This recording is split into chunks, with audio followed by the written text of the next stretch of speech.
City news.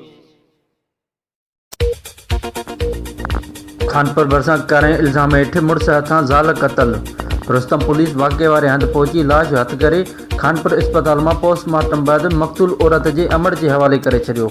Rustam के कचे में रुस्तम थाने की हद ॻोठ साहब खान जतोई में मुड़ुस शरीफ कमालानी पंहिंजे नौजवान घरवारी मंजूरा खातून के बिरादरी के नौजवान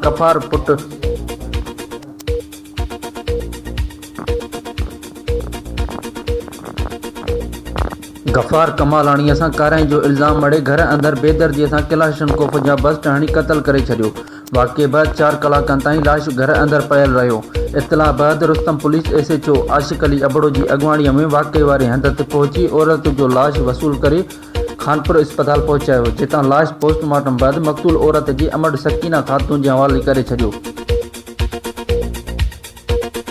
रिपोर्ट अनीस जतोई, सिटी न्यूज़, खानपुर।